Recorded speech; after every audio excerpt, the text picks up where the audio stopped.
Hey guys, Good Marks Bess here, and today I just wanted to show off a couple lots of community flatware that I am about to box up and list on my eBay and Etsy store. And I got two patterns that I have got a decent amount of, and I just wanted to go through it a little bit. I do like Oneida community a lot. I wouldn't say that it's underappreciated because it is one of the more mainstream product lines of a silver plate that still sells decently today. Let's go take a closer look at the pieces. So, one thing I like about Oneida's community Tudor plate line is that they have some clean, really clean classic designs. It's not distracting, but it's pleasant enough that you wouldn't mind having this flatware in your house for a long time. Some flatware is just a little too showy, and so people might feel a little off using it for everyday occasions. One thing that I'm doing more and more as I understand this stuff more, and I look at more flatware and more patterns. I like to see how the designs kind of change over time, and this particular pattern was started in 1939, and so you can kind of see a transition between like Art Deco. It kind of still reminds me a little bit of Art Deco, but then you're starting to transition more away from that, and you're starting to look into like mid-century modern kind of stuff. So yeah, interesting. Clean proto mid-century modern stuff is occurring. Just the way art and their taste changed. You can kind of see it in the progression of flower patterns that were being sold at that time. And yeah, it's just got everything. I don't even know what some of these spoons are, because this is clearly a teaspoon, but then it gets even smaller.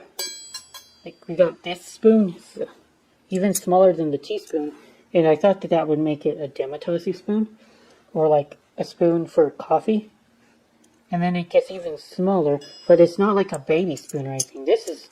I think that's a Demitasse spoon. Then what the heck is the spoon between those spoons? Like, do you really need a spoon that's medium-sized between the small one and the teaspoon? And I guess so, since they wanted it. The funny thing is, yeah, I got the soup spoons, but I don't have any tablespoons. This LR fellow didn't really want tablespoons. Strange. And they also decided to have two types of forks here. Oh, these are both dinner forks. No, these are luncheon forks, and then the dinner forks are a little bit bigger. I see the difference. The lunch fork is about an inch smaller than the dinner fork right here. But they didn't have any salad forks. No salad forks in this slot. Put all the fixings. Serving fork. What I assume this is I don't even see a serving spoon, which is kind of weird. Got the nice ladle, huge ladle. Look how impressive this ladle is, guys. That's why I'm gonna ask for a premium for this set, because it's got some of the harder to find pieces.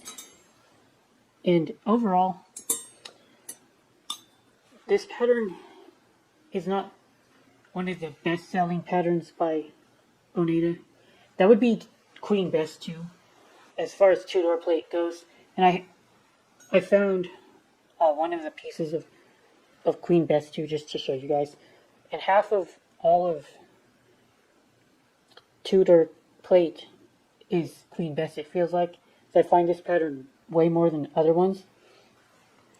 And that's not necessarily a bad thing when it comes to the market, because if more people have seen this in their youth, and a big part of why people will buy this stuff is nostalgia. While I was doing research on this for this video, I came across a funny tidbit actually that Queen Bess 2 is so popular because it was chosen as a giveaway by Betty Crocker as a promotion. If you spend, I guess, enough on Betty Crocker products, they would have sent you a set of Queen Bess 2. So this flatware pattern was sent to tens of thousands of people. Just a random tidbit of history to know, kind of like understand why there's so much Queen Bess out there, Queen Bess 2 out there, and not much of the other patterns. But this pattern will still sell for maybe $2 a piece. And then I also have this one. This one is called, this is Sweet Briar. Sweet Briar. Look how clean this stuff looks, guys. I bet that this is more mid-century modern than anything. And I haven't looked this up yet. If I were a betting person, I would bet that Queen Briar came after Fortune. Let's go look it up. 1948. So even further along than Fortune, they released this. And it reminds me even more of mid-century modern. Because you start to move away from the geometrical design, and they started treating things with like a less is more philosophy, like that sleek, clean look that mid-century modern gets known for. So yeah, again, it's pleasant on the eye, doesn't distract you if you were to just use this flower for like lunch or dinner or whatever. So these two patterns were definitely mass produced for the general public, general consumer. I don't want to say generic, but it's almost generic. And this doesn't have any kind of personalization, no monograms, no LR burned into the base of the pieces. So, unfortunately, yeah, that probably detracts from the value of the other set a little bit. I'm still going to ask $2 a piece for my set of Fortune, because there are some very nice pieces, like the ladles. Oh, I didn't show you guys this earlier. Pie server. Alright. Community flower. Be on the lookout for this stuff. If you can find it cheap, you should be able to retail it and make a profit. If you wanted to, and I'm not going to do that, but if you wanted to, it would be best to just parcel out the pieces by type.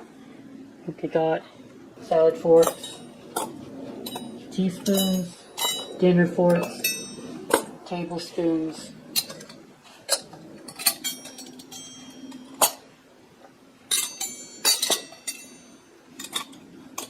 dinner knives. It would probably